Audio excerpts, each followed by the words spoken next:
Hello, MCU fans. Today we're going to take a look at the question of, are we underestimating the impact of the blip on the MCU? Now, we're very soon going to get the Marvel Studios Cinematic Universe official timeline. It's going to be awesome. I cannot wait for this book to come out. It can't come soon enough. But the question is, what timeline is it going to make official? Is it going to make the Disney Plus timeline official? Or will it pull in some of the fan theories that differ from the Disney Plus timeline? So let's take a look first at the fan theories, and in particular during the 6 to 8 months after Endgame. That's honestly where the biggest differences come between fan theories and Disney Plus. And you can watch my video on Phase 4 timeline if you want to go into lots of detail on where I got these dates, but I'm just going to spin through it really quickly at this point. Now, everyone agrees Avengers Endgame is near the end of 2023, so October of 2023. I'm leaving out Loki and What If because those are off in the multiverse, don't really affect the timeline. But next we have WandaVision. We know it's 3 weeks after Endgame because that's how long it was since Monica came back from the blip and rejoined S.W.O.R.D. So November of 2023. Now, fans differ from Disney Plus in that they place Eternals in November 2023, mainly because Ajax says it was 5 years ago that Thanos snapped away half the universe, so it seems to make sense to put it in November of 2023. Fans put Shang Chi in March to April of 2024 because it centers around the Qingming Festival, very important in the movie, and that in real life happens in early April. Now, fans and Disney Plus agree that Falcon and the Winter Soldier is 6 months after Endgame because Sam says that repeatedly, and other characters say it. He mentions it's been 6 months he's been working for the Air Force, and the Flag Smashers mentioned 6 months ago, referring to the people coming back from the blip. All right, fans place Thor, Love and Thunder, in May of 2024 because they feel it is very close proximity to Jane Foster's blood test on April 30th, and that this blood test was in April 30th of 2024, right after she came back from the blip. Fans place Moon Knight in June of 2024 based on the phases of the moon in real life and comparing them to the phases of the moon in the episodes, and they feel it's in June of 2024. And then fans and Disney Plus agree that Far From Home is 8 months after because, well, Betty says it is. Betty says it's been 8 months since the blip. So this is the fan timeline over the first 6 to 8 months. Here's what's wild. This is the Disney Plus timeline. And remember, I was calling out the ones where, they agree and they disagree. Note, there's 4 different movies or shows where fans place them in this 6 to 8 month time frame, and Disney Plus instead places them in some cases up to a year and a half later. I mean, Thor, Disney Plus places at the end of 2025. Moon Knight is well into 2025. And then Shang-Chi and Eternals are after Far From Home later in the year. So why is this? Why does Disney Plus have so few things within this 6 to 8 month span after Endgame? I think it's because we're not looking at the ramifications of the blip. So let's dive right in and see what those might be. Okay, so a lot of times we just pretty much dismiss the blip as, hey, it was solved by a second snap, right? The first snap wiped everybody out, and then 5 years later, the second snap brings them all back. Awesome portal scene, fantastic battle, case closed, everything's solved. Boom. I don't think so. I think there's a reason Feige has placed so few things early in the time frame there that we saw on Disney Plus, because we need to look at the math behind the blip and realize just how serious of an impact this had. So you might say, oh my gosh, why is he doing math? I promise it's simple math. It's important math, but it's very simple. So we're going to start by looking at the world population in 2018. I Googled it, and it's 7.68 billion people. In fact, we're going to change it to 7.68. I don't need a big number. That's too confusing, right? But this is how many people existed in 2018. And it really doesn't matter the exact number, but I wanted to get a rough number. All right, great. So then we know that Thanos snapped away half of them. Okay, so divide by 2, we have 3.84 left, and we lost 3.84 billion. Okay, right? We're done. And then he snapped, Hulk snaps, brings them all back, and we're back to 7.68, right? No. Here, let's look at what the ramifications were of half the people vanishing instantaneously, because I think there was a lot of fallout deaths as a result. For example, what if you were flying in an airplane and you weren't blipped, but your pilot was? Now keep in mind, Hulk made sure that when people came back from the blip, that they were safe. He didn't like put them in midair like this pilot that was blipped. He didn't show up in midair and die. I'm not talking about the pilot. I'm talking about the passengers that weren't blipped, that Hulk didn't do anything with. The ones that all likely died when this plane went crashing down because no one was flying it. What if the conductor of a train was blipped? What if the driver of a bus was blipped? What if the driver of a taxi cab or an Uber was blipped? What if Uncle Fred was taking the kids to the amusement park in the car and he was blipped?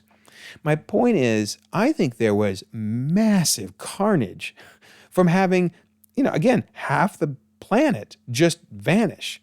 So there's a ton of deaths right there. But let's take it a step further. You're having open heart surgery and your surgeon gets blipped. Not a good time to have the surgeon exit. Or you were going to have a liver donor or a kidney donor give you their liver or kidney tomorrow, the next day. But unfortunately, the donor got blipped. Well, that's a shame because you kind of needed their organ. And we can even look at some silly examples. You're at the circus and the trapeze artist, the bottom dude vanishes. And the top person is like, uh-oh. Now, hopefully there's a net, but since no one was planning on them vanishing in midair, you never know whether someone got killed from that. You're whitewater rafting and your guide blips. I don't know if you've ever whitewater rafted, but notice he's the only one with his oar actually in the water with his paddle there. Everybody else has theirs up going, hey, this is fun. Suddenly he's gone. Well, they're all gone, right? They're dead. You're tandem skydiving and the dude on top that actually knows what's going on vanishes. They're blipped. And trust me, I went tandem skydiving only once, but oh my goodness, I am so glad the dude on top knew what he was doing. I would probably have died otherwise. So what I'm trying to say is it would be mass chaos to have half the planet vanish just like that. So I'm going to throw out that if on an annual basis, again, our friends at Google gave me answers here, if 65 million people die each year, and that's just from standard deaths or, crazy accidents, whatever. Is it crazy for me to say 40 million died on the day of the blip as a result of half the world vanishing? I mean, it's so hard to even conceive how insane this would be. So I'm going to drop us down another 40 million. It's down to 3.8 billion now. But this is the people that died on the day of the blip as a direct result of the population vanishing. What about the people that died over the next 5 years as a result of all the people gone? What do I mean by that? Well, let's look at the medical profession. Half the doctors and nurses blipped. I mean, can they even open hospitals? Imagine having experts in heart or other eyes or brains or whatever the different professions gone. Half of them are gone. So chaos at the hospitals. What about the food industry? Half the people working in the different food plants to give us our daily food we just so easily find in the grocery store, they're gone. It would probably shut down the plants for quite a while until they could figure out how to operate. Now, granted, there's less people to feed. I'm not talking about that. I'm saying, can they even open the plants? Now, granted, these are strawberry plants. I realize strawberries are not vital to surviving, although they're really tasty. But no, this is food plants across the board. Chicken and grains and whatever, everything gone. Half the people gone. So mass chaos. What about the energy industry? The oil fields, the power plants. Again, half the staff is gone overnight. They have to figure out how to get this stuff up and running again. I just cannot imagine the long-term effect on the world for the next 5 years until everybody came back. So just to be simple, I'm going to throw out that over 5 years in this case, another 40 million died. So sure, 40 million died on May 18th because of people vanishing. Another 40 million died over time as a direct result of people being gone, if that makes sense. Okay, COVID. Did COVID happen in the MCU? I have no idea. But if it did, oh my, can you imagine trying to come up with vaccines when half of the medical, scientific community is gone? Who knows if they even could come up with the vaccine? It may have taken twice as long. So no clue, but let's just throw out the fact that according to the internet, total COVID deaths have been 6.7 million. We have only half the population still around. So we'll have that to 3 million. but there's another 3 million gone. And I'm going to move it down to 3.75 because I'm rounding down a little there. But anyway, bottom line, another 3 million gone. Okay, I have another question. Is anybody having babies? I mean, we have 5 years where you have to wonder, what's this going to be like? Because a bunch of situations are going to be there where someone was going to have a kid and their spouse or partner blipped. They're gone. So they're not going to have a kid. But just in general, the world is in chaos. Is it a time and a place where you want to have kids? Or is people like, you know what, until this gets figured out, I'm not going to bring a kid into the world.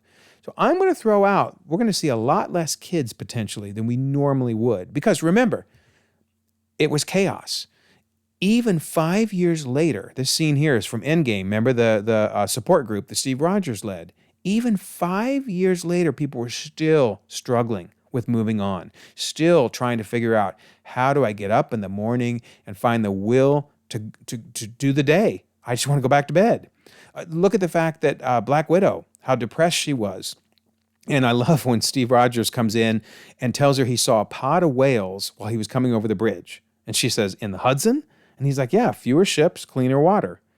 Well, look at that statement right there. There were whales in the Hudson because there's just no ships out there, or very, very few ships. Nothing was happening. The world was shut down. Look at Torres. Torres in Falcon and the Winter Soldier. He tells Sam the Flag Smashers think the world was better during the blip. Trust me, it wasn't. Here's somebody who lived through it, basically saying it was a nightmare. So that's why I'm saying I just don't think people are going to want to have kids. It's a terrible time to bring a new life into the world. So the annual growth rate over the last, let's say 10 years, according to the internet, right, the good old Google, 1% to 2%. So we grow at one. In other words, if you look at all the people that died, but all the people born, we grew at 1% to 2% a year. I'm going to throw out we grew at 0% during the blip because nobody was having kids. Or if they were, we weren't beating the death rate at least. However many we were losing, we were not getting more. So I'm going to argue we didn't gain anything from people having kids. And if you're still not convinced, do you remember how depressing it looked in Endgame? This was the Statue of Liberty and the water around it. Look at all those ships just sitting there, boats. People just deserted them, left. The stadium, remember that? With all the cars sitting out front where people just left them there. And of course, no games are being played. And then remember the poster.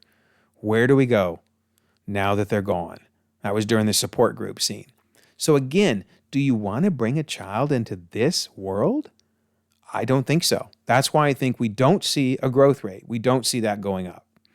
Okay, it's been pretty depressing, right?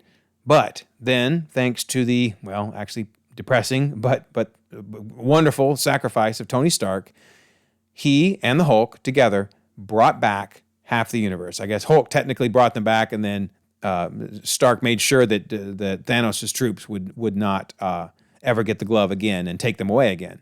So, thanks to Hulk and Stark, we get back in 2023 the $3.84 billion. Because again, they're not bringing back people that died during the 5-year blip. They're bringing back the people that were blipped. But notice, is this enough for Tiamet to emerge? Well, we're down. I would argue we are down in numbers. If he didn't emerge in 2018, he's not going to emerge with only $7.58 billion. And you might say, okay, well, you just did this math to make this work. Change the numbers. It doesn't matter to me. Switch these around. But I'm saying there is no way, logically speaking, that there is the same number of people in 2023 when the blip brings them back that there were in 2018. There is going to be less, and I would argue probably even a lot less than I made. 7.59 billion. That's high in my mind. So my point here is I don't think Tiamet could have emerged right after the blip. I know it mentally we think, oh, of course he did. And I know what Ajax said, and I cover in the video why I think she was wrong. She's an eternal. 5 or 6 years doesn't mean anything different to her. But more importantly is, logically speaking, I don't think there's enough people. On the other hand, now that the world has returned all the people back, there's an excitement, spouses are back, people are back. I think we do see a growth rate again. And remember, 1 to 2% was the average. Okay, I'm going to do right down the middle, 1.5%. Well, that would mean at the end of 2024, or a year later, we gain another 110 million. Well, guess what? Now we have enough. So that is why I think in the Disney Plus timeline, Tiamet doesn't emerge until a full year after the blip, after people came back. I don't think there was enough at the time, at least in 2023. So anyway, this is all speculation. I know there's nothing in the movies that say this, but I'm just looking at the Disney Plus timeline and trying to figure out why did they put it where they put it. I think this is why. I think this makes sense.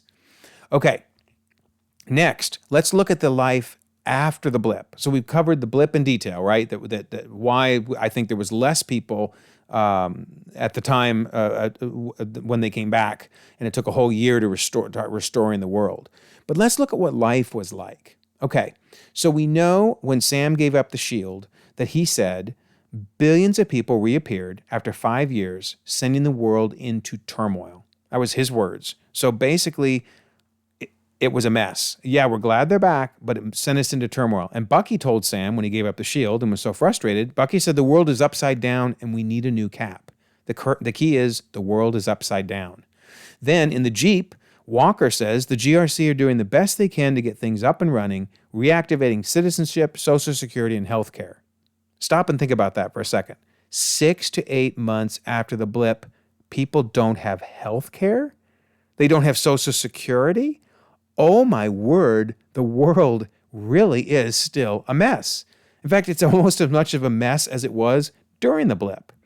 Look at what Rhodes said to Sam. He said, the world's a crazy place right now. Nobody's stable. Allies are now enemies. Alliances are torn apart. The world's broken. Everybody's looking for someone to fix it. That doesn't sound like a very stable world right now, right? And again, this is 6 months after the blip. Not right after the blip, 6 months, because Falcon and the Winter Soldier happened 6 months after the blip. Torres at one point says the LAF, meaning Batrick, are trying to take advantage of all the chaos and make some money. The key word being chaos. And even when they announced Walker as the new Captain America, they said unrest in the wake of recent events, the return of the people, has left us vulnerable. Unrest being the key word. But that's not it. The Patch Act, remember? That was to restore traditional border regulations and fast-track the return to normalcy. The key words being return to normalcy. 6 months after the blip, it still wasn't normal. The Flag Smashers, of course, wanted the world without borders. They wanted to tear down the borders that were coming back up and to put them back to the time of the blip. And that came up again when Sam talked with the different folks at the end of the series, and one of them asked, the settlements that happened 5 years ago, do you think it's fair for the government to have to support them? No, he said yes, but stop and think about that. There were settlements that happened 5 years ago that are still in place even 6 months after the blip. People were all over the place. They needed help. This took a long time to restore the world. And lastly, remember, even in Far From Home, Aunt May talked about the fact that she was raising money for those who have been displaced by the blip, which means they're still displaced. So, yeah, what a mess. So, let me ask a question. Do you start to see why maybe Feige and Disney Plus, because I believe Feige does ultimately oversee what's on the Disney Plus timeline. There's no way that it's being randomly placed there. Do you see why there's not much happening in that first 6 to 8 months? It was a mess. So we talked about Eternals, right? Eternals, I firmly believe, is a year after Endgame. So there is October of 2024. So we covered that one with Tiamet and all that. But let's look at Thor, Love and Thunder. Why do I think this placement doesn't work, that fans place it in? Well, first of all, there's the Easter egg in No Way Home, which takes place in July of 2024 when this ticker comes across. And notice, political turmoil continues in New Asgard. And I've heard people say, oh, that's just a fun little Easter egg. It doesn't mean anything. Well, remember all those quotes I just read you during Falcon and the Winter Soldier. And by the way, this is just 1 month after all those quotes of the world being crazy and the world needing to be fixed, and the world being torn apart, and the world needing to return to normalcy, and da-da-da-da-da-da. Well, doesn't it make sense there would be turmoil in New Asgard as well?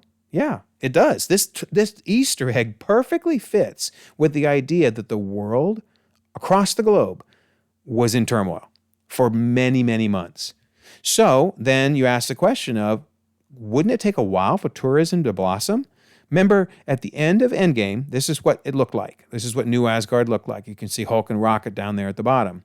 And yet in Thor, Love, and Thunder, now people are going on cruises. In fact, there's 3 cruise ships in just a few months, because fans placed it in May. We're saying literally in 7 months, this is what it looked like. Because keep in mind, in Endgame, just 7 months earlier, that's what it looked like. I just really struggle to think that the world returned to the normalcy where 3 cruise ships are going to visit New Asgard, especially since there was political turmoil still in July. So I don't think Thor, Love, and Thunder fits in 2024. I think that the Disney Plus timeline is correct to move it well into 2025. All right, what about Shang Chi? Remember, Shang Chi is placed there because of the Qingming Festival, which perfectly makes sense. I see why fans want to place it there. But would life be so regular in March and April timeframe before Falcon and Winter Soldier? Keep in mind, the fans place it before all the chaos that we heard in Falcon and Winter Soldier. You got Sean and Katie waiting or valeting cars at a very expensive hotel. They're out singing karaoke, going to expensive restaurants, going to cage fighting. I don't know. Doesn't seem to me like the world was in a place where this would be happening. Seems like this should be later in the timeline for things to be so normal, because they weren't normal. We heard that from all the quotes. So I don't think it fits in May to April of 2024. What about Moon Knight? Well, again, would life be this regular in June? I mean, this is in the middle of all the Falcon and the Winter Soldier chaos. They're doing new museum exhibits and people are coming and hanging out in a museum. Really? There were refugees that didn't even have Social Security or health care yet. They were still in settlement camps and couldn't even get back to their homes again. So I really struggle with this being in June of 2024. I think it makes more sense for it to be in 2025. So you may be saying, okay, then that all sounds great, but Disney Plus put WandaVision early. So why is WandaVision there? If you're saying everything else is chaos, it doesn't make any sense for WandaVision. Fair question. Let's look at WandaVision. There's really only 2 places that we see in WandaVision. We see Sword Headquarters, which, government, I'm not surprised that they funded that and that's at least in working order, although it was still chaos because remember, Haywood was suddenly in charge, and then nope, Monica Rambeau is back in charge, and there was some chaos with having lost so many people and trying to reacquaint everybody. But really, the only other setting that we see in WandaVision is Westview, and Westview looked like I would expect. It was desolate, a mess. It was not kept up, exactly how I would expect it to look right after Endgame.